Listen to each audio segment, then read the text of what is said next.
नमस्कार, मी राधा स्वागत करते तुमचं राधाज मॅजिक किचन या आपल्या यूट्यूब चॅनेलवर। तर आज आपण पाहणार आहोत शाळेच्या डब्यासाठी झटपट तयार होणारे गव्हाच्या पिठाचे धिरडे।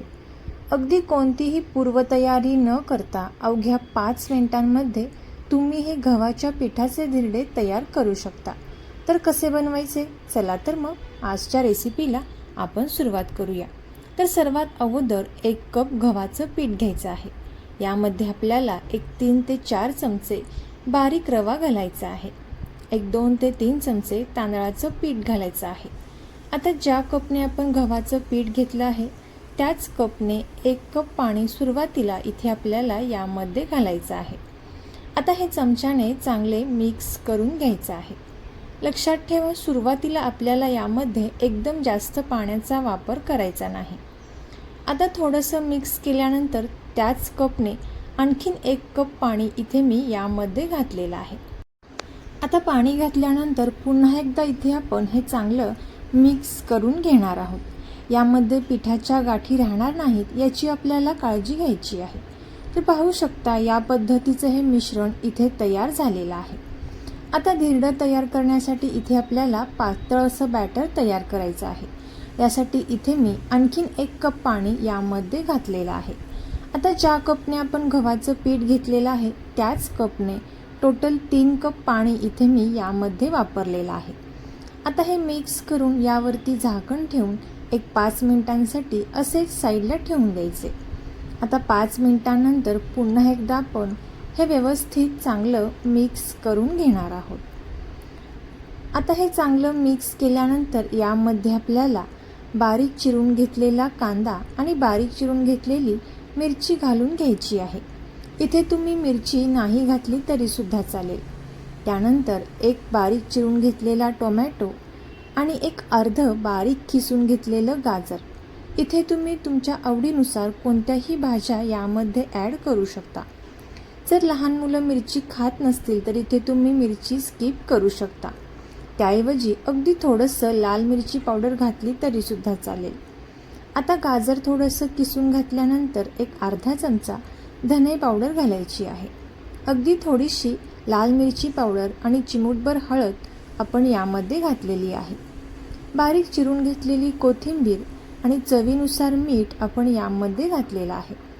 आता हे संपूर्ण मिश्रण इथे आपण चांगलं मिक्स करून घेणार आहोत। तोपर्यंत जर तुम्ही आपल्या चॅनलवरती नवीन आला असाल तर नक्कीच आपल्या चॅनलला सबस्क्राईब करा आणि सबस्क्राईबच्या पुढचे बेल आयकॉनचे बटन दाबा, जेणेकरून इथून पुढच्या छान छान रेसिपीज सर्वात अगोदर तुम्हाला पाहायला भेटतील। आता हे मिश्रण इथं आपलं तयार झालेलं आहे। आता इथे आपण या प्रकारचा पॅन घेतलेला आहे। या पॅनला थोडंसं आतून तेल लावून घेतलेलं आहे। पॅन चांगला कडकडीत गरम झाल्यानंतरच यावरती आपल्याला या पद्धतीने हे मिश्रण सोडायचं आहे। जर पॅन किंवा तवा चांगला गरम झाला नसेल तर याला जाळी छान अशी पडणार नाही। यासाठी पॅन किंवा तवा चांगला गरम करून घ्यायचा आहे। आता मंद आचेवरती 5 ते 7 मिनिटांसाठी हे असेच ठेवून द्यायचं आहे। आणि 5 ते 7 मिनिटांनंतर इथे तुम्ही पाहू शकता मस्त असं जाळीदार गव्हाच्या पिठाचं धिरडं इथं तयार झालेलं आहे। आता हे तयार झालेलं धिरडं इथे आपल्याला एका चाळणीवरती काढून घ्यायचं आहे, किंवा आपण जी पुरण करताना चाळणी वापरतो त्यावरती सुद्धा इथे तुम्ही काढून घेऊ शकता, जेणेकरून यामधील जी वाफ आहे ती संपूर्ण निघून जाईल। आता याच पद्धतीने इथे आपण आणखीन 1 गव्हाच्या पिठाचं धिरडं इथे करून घेणार आहोत। जर मुलांना डब्यामध्ये रोज रोज चपाती भाजी नको असेल किंवा उठायला उशीर झाला असेल तर तुम्ही पटकन हे गव्हाच्या पिठाचं धिरडं डब्यामध्ये नक्कीच देऊ शकता। आणि यासोबत दही किंवा शेंगदाण्याची चटणी किंवा सॉस सोबत देखील तुम्ही हे खाऊ शकता। आता इथे आपण याला थोडंसं तेल लावून घेतलेलं आहे। आता आपण हे धिरडं दोन्ही बाजूंनी भाजू शकता। आता इथे हे पॅनला अजिबात चिकटत नाही। 5 ते 6 मिनिटांनंतर पाहू शकता याच्या कडा ज्या आहेत त्या आपोआप सुटल्या जातात आणि मस्त असं जाळीदार धिरडं इथं तयार होतं।